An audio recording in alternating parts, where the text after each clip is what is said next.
The sun cast a golden glow over the bamboo grove, its rays weaving through the quiet of early morning. The Buddha sat cross-legged, his eyes closed, a serene expression gracing his face. As disciples gathered around in reverence, the air was still, yet alive with anticipation, as if nature itself paused to listen to wisdom unfold. A distressed farmer approached, his footsteps heavy, and his voice trembling as he shouted, "Monk, have you seen my oxen?" The disciples exchanged concerned glances, taken aback by the man's frustration and the way anger colored his every word. The Buddha opened his eyes with the tranquility of a cloud parting, meeting the farmer's gaze with calm compassion. "No, my friend, I have not seen your oxen," the Buddha said, his voice gentle as flowing water. The farmer clenched his fists, his fury uncontained, and he spat out harsh words that echoed through the grove. "You monks sit idly while the rest of us toil," he exclaimed, his tone sharp and laced with resentment. The disciples, disturbed by the outburst, whispered among themselves, their thoughts scattered and uneasy in the farmer's presence. "Master," a young disciple ventured softly, "how do you remain unshaken, even when faced with such anger and disrespect?" The Buddha raised a hand, silencing the murmurs, and with his gesture brought forth an air of attentive silence. "If a person offers you a gift and you refuse it, to whom does the gift belong?" he asked. The young disciple paused, his brows furrowed in thought. Before replying, "The gift remains with the one who offers it." The Buddha's smile was like a lotus blooming in still waters. So too is it with anger and contempt. If you choose not to accept another's anger, it remains theirs alone, like a flame burning its bearer, Buddha said. The disciples nodded, the simplicity and depth of the teaching flowing into their hearts like a clear mountain stream. The farmer's anger is his own suffering, fueled by attachment and ignorance, Buddha added, his tone both compassionate and instructive. We do not add to his suffering by reacting, but instead remain like an unshakable mountain, the Buddha concluded. The farmer, overhearing the words, stood frozen, his rage unable to pierce the armor of wisdom and peace before him. Slowly, his expression softened, his fists loosening, as the understanding of his own burdens began to dawn within him. "My oxen are lost, and my livelihood is threatened," the farmer confessed, his tone now tinged with sorrow instead of fury. The Buddha gestured for the farmer to sit, and the man joined the circle, humbled by the aura of tranquility. "Each struggle we face comes from within and takes root in the way we perceive the world," Buddha explained patiently. The disciples leaned in, their focus unwavering, for they knew the day's teaching carried the weight of profound truth. Attachment to outcomes and clinging to desires bind us in suffering, like chains that tighten with every unmet expectation, Buddha continued. The farmer looked downward, tears forming in his eyes, as he began to understand the pain he carried within. Forgiveness begins within oneself, as does freedom from anger. For these are the first steps toward inner peace, Buddha said. You must search for your oxen with calmness, as rage clouds judgment and obscures the path forward, Buddha advised. The farmer nodded, his heart lighter, and he rose to leave the grove, his footsteps now softer, reflecting gratitude. "Master," the young disciple spoke again, "this teaching has shown me that peace is both active and deeply personal." The Buddha smiled, his expression illuminating the grove as the sun bathed the gathering in its warm embrace. The art of non-reaction frees the mind and liberates the soul, allowing the lotus of wisdom to bloom, Buddha said. The disciples closed their eyes, absorbing the teaching as if it were nectar, enriching their minds with peace and clarity. The grove remained still, a sanctuary where wisdom took root and compassion flourished under the guidance of the Buddha's light. Each disciple carried the words within their hearts. Knowing they had been gifted a profound understanding of serenity and strength, the lesson echoed like a melody across the grove, binding teacher and student in the shared journey toward enlightenment and liberation. Another day, another journey brought the Buddha and his disciples to a village surrounded by rice fields and simple homes. The sun hung high in the sky, casting warmth over the land, and villagers gathered to see the renowned teacher. Among them, a man approached, his demeanor bold, and his voice filled with sarcasm as he addressed the Buddha.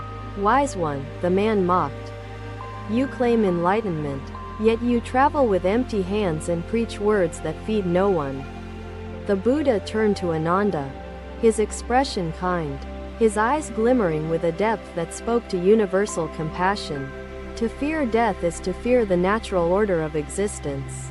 He turned to the man and spoke gently, his words carrying the weight of timeless wisdom. "What burdens you, my friend?" The man laughed, his mocking tone unwavering. "Burdens?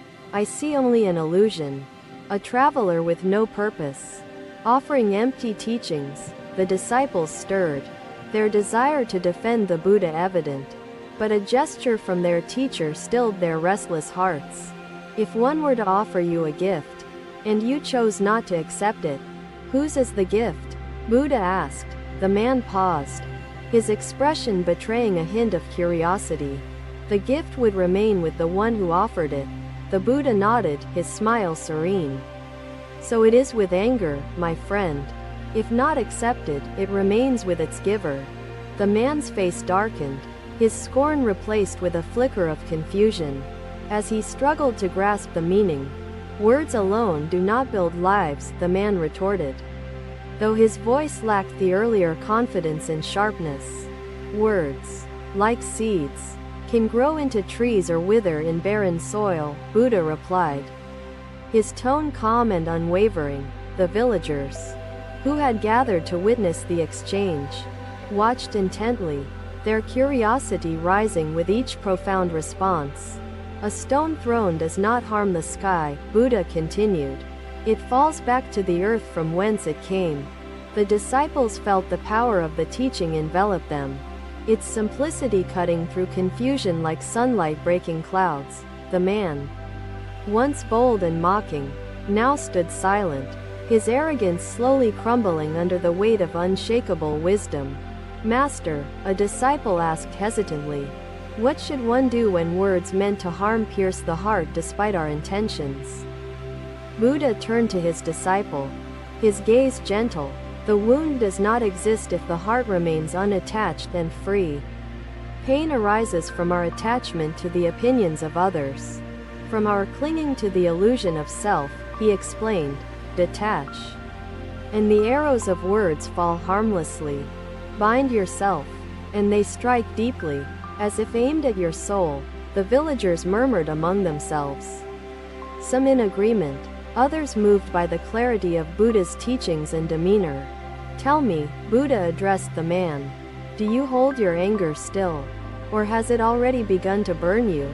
The man's shoulders sagged, his once proud stance reduced to humble acceptance of the truth he could no longer deny.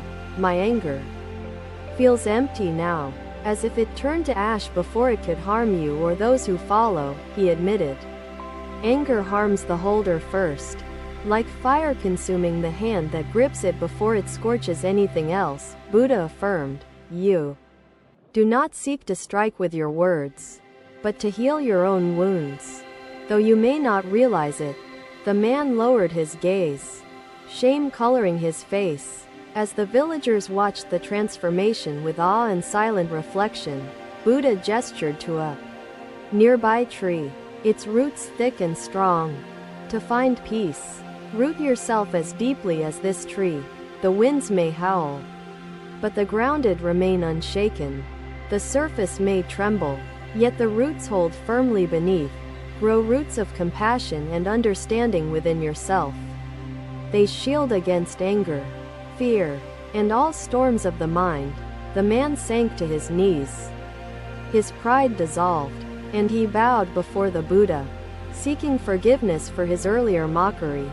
"Rise, my friend," Buddha said with kindness. "The path to peace begins now.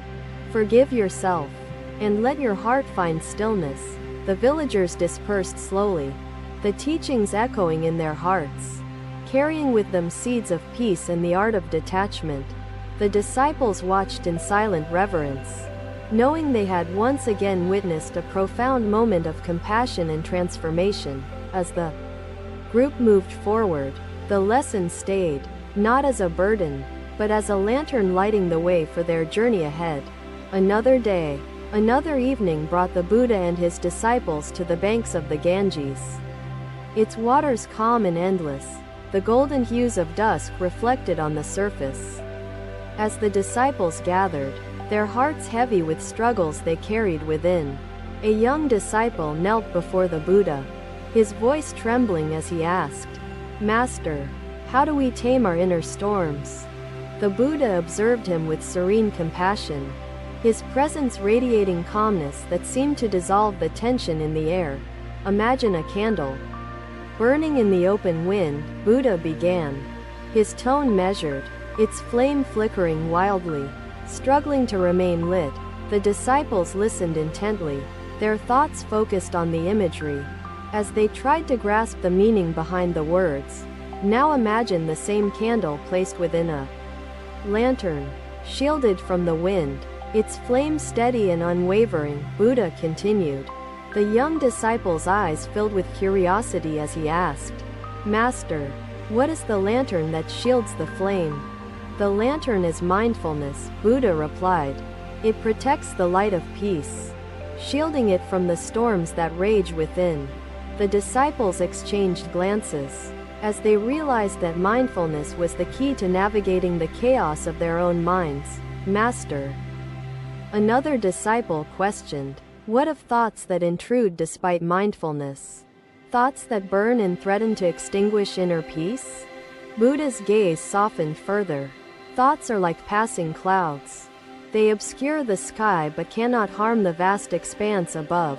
You must observe them as they arise and pass, without attaching to them, as the sky observes clouds," Buddha explained.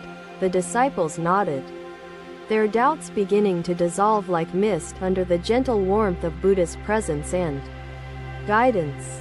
The storm within us often arises from attachment to fears, desires, and identities that we cling to, Buddha continued.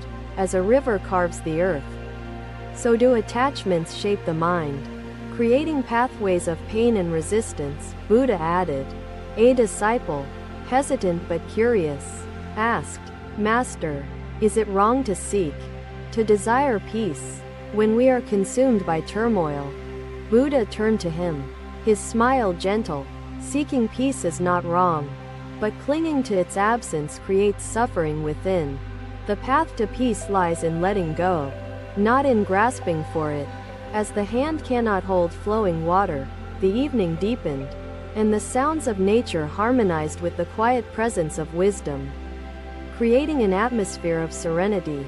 The disciples felt lighter, their burdens slowly lifting, as Buddha's teachings illuminated the unseen pathways to freedom and inner calm. "Master," the young disciple asked again, "how do we strengthen mindfulness and let go when the storm feels overwhelming?" Buddha gestured to the river, its waters flowing gently. "Meditation is the practice that strengthens the lantern's glass. My friend, as the river flows effortlessly toward the ocean, so must your mind flow toward stillness, unobstructed by the rocks of thought." The disciples closed their eyes, absorbing the teachings deeply. The river's quiet movement a reminder of life's gentle but relentless nature. The young disciple opened his eyes and asked softly, "Master, how do we balance acceptance with the effort to change?" Buddha's voice remained steady. "Acceptance is the fertile soil, and effort is the seed. Without both, growth cannot occur in harmony."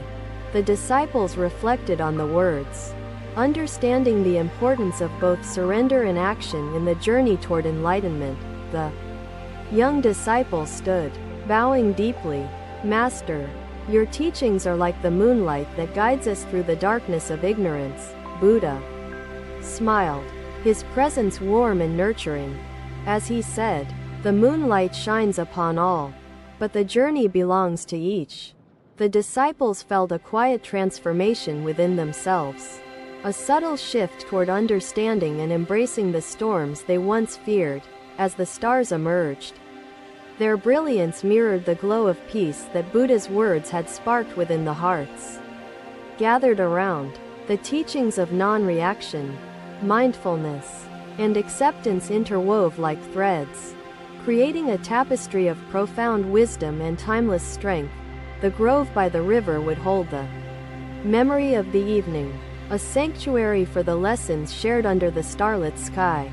The disciples returned to their journeys, carrying the lantern of mindfulness, steady and bright, guiding them through the storms within. Thank you for watching. Buddha's teachings are always with you. Subscribe to our channel and we will see you in the next video.